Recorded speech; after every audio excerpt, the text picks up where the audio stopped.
I'm 81 years old, and I'm sitting alone at my kitchen table while the house is quiet in a way it never used to be. There's something I need to say, and I don't have much time left to keep pretending it doesn't matter. I spent most of my life thinking I was doing the right thing. I truly believed that. I wasn't cruel. I wasn't absent in the way people usually mean when they say that word. I showed up. I paid the bills. I kept my promises, or at least, I kept the ones I knew how to keep.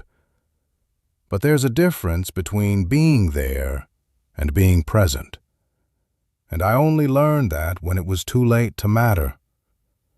These days, time feels strange. The weeks move fast, but the days are long. My body reminds me every morning that it's tired, not just sore or stiff, but tired in a deeper way. When you reach this age, you don't think about the future very much. You think about what's already happened. And more than anything else, you think about what you misunderstood. I'm not telling this story to be forgiven. I don't even know if forgiveness is possible anymore. I'm telling it because I finally see the truth, and I wish someone had sat me down years ago and spoken to me this way. When I was younger, I thought being a good father meant being reliable. It meant working hard. It meant providing. I grew up in a house where love wasn't discussed. My own father never told me how he felt about anything. He worked. He came home tired. That was his language. So when my son was born, I followed the same script without questioning it. I held him once in the hospital, awkwardly, like I wasn't sure where my hands were supposed to go. I remember thinking, I have to get this right. Not emotionally, practically. I went back to work sooner than I probably should have.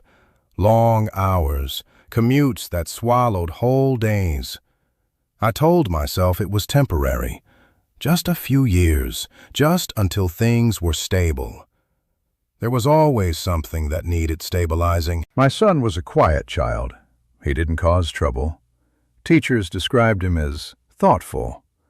I took that as a sign that everything was fine. Children who are hurting act out, I thought. Silence meant contentment. At night I'd come home and he'd be sitting on the floor with his toys or his homework. He'd look up when I walked in.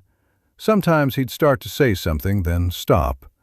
I didn't notice how often that happened. Or maybe I noticed and didn't know what to do with it. I'd ask him how school was. He'd say, "Fine." I'd nod, sit down, and open the newspaper. That was our routine. It felt normal.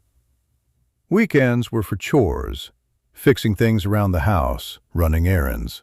I'd bring him along sometimes, thinking that counted as time together. He'd walk beside me through hardware stores, quiet, hands in his pockets. I don't remember asking him what he liked. Not really. I assumed I knew. Kids like what kids like. As he got older, the gap between us didn't announce itself. It didn't slam doors or raise its voice.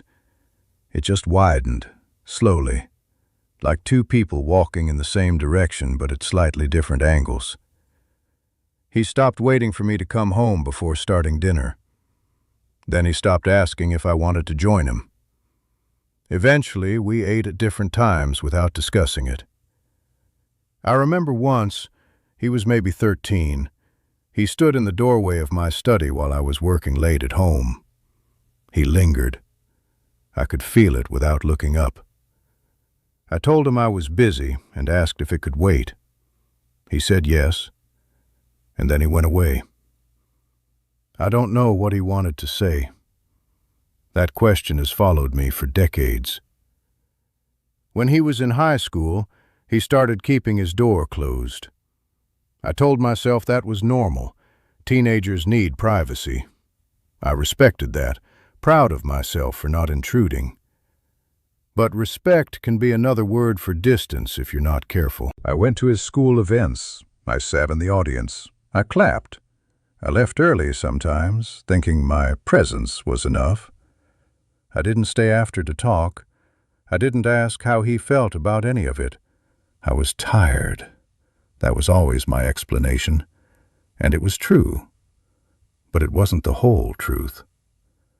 The years kept passing. He graduated. He moved out. We shook hands the day he left, like two adults concluding a transaction. I told him I was proud of him.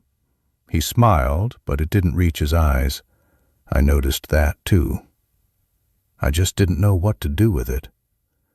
We spoke on the phone every now and then, short calls, polite updates, work, weather, practical things. I never asked if he was lonely. I never asked if he was scared. I assumed if something was wrong, he would tell me. That assumption cost me everything. The turning point didn't come with drama. No shouting, no confrontation. It came with a phone call from a number I didn't recognize, telling me my son had been in the hospital. By the time I arrived, he was already gone. An illness he hadn't mentioned. Treatments he'd gone through alone. Decisions he'd made without me. I stood in that room, looking at a body that felt like a stranger, and realized I had missed an entire chapter of his life.